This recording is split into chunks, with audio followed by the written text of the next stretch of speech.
بسم الله الرحمن الرحيم. حبايب قلبي، عايزين كده اهوت نجيب شويه طماطم كده اهوت. انا جبت كده اهوت شويه حلوين قوي، عملوا معايا حلتين.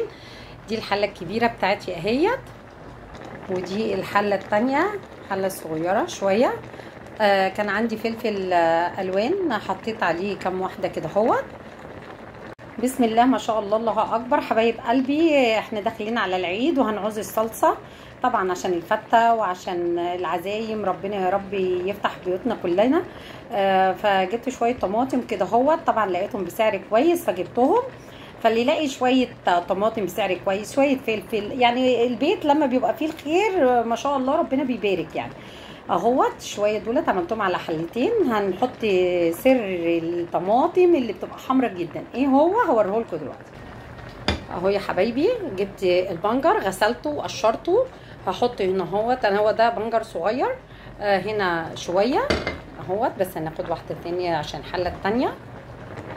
ودي الحله الثانيه اهما بقيه البنجر اهو. بصوا اصلا الميه بتاعته عامله ازاي، محمره ازاي اهو. ده هيغلي مع الطماطم واتفرجوا بقى على الصلصه. حبايب قلبي بصوا كده اهوت، بصوا البنجر عمل ايه في الميه بتاعتها. ولما نضربه دلوقتي بصوا البنجر ايه ده، بصوا حمار جميل جدا. بصوا لما نضربها دلوقتي كمان تشوفوا الجمال. حبايب قلبي بسم الله ما شاء الله، الله اكبر. بصوا الطماطم بقى لونها عامل ازاي من البنجر. بصوا بس طبعا بعد ما بتتضرب بغليها واحط لها مثلا 4 معالق كده اهوت سكر، 4 معالق ملح، واسيبها تغلي بحيث ان هي لو قعدت يوم ولا حاجه وما عنديش مكان في الفريزر يبقى ايه، تعرف ماسكه، تبقى ماسكه نفسها ما تبصش. انما غير كده اهوت يا حبايبي بصوا لونها جميل جميل. وادي البنجر بتاعنا اهو اهوت.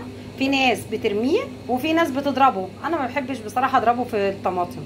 خلاص احنا خدنا اللون اللي احنا عايزينه وخلاص.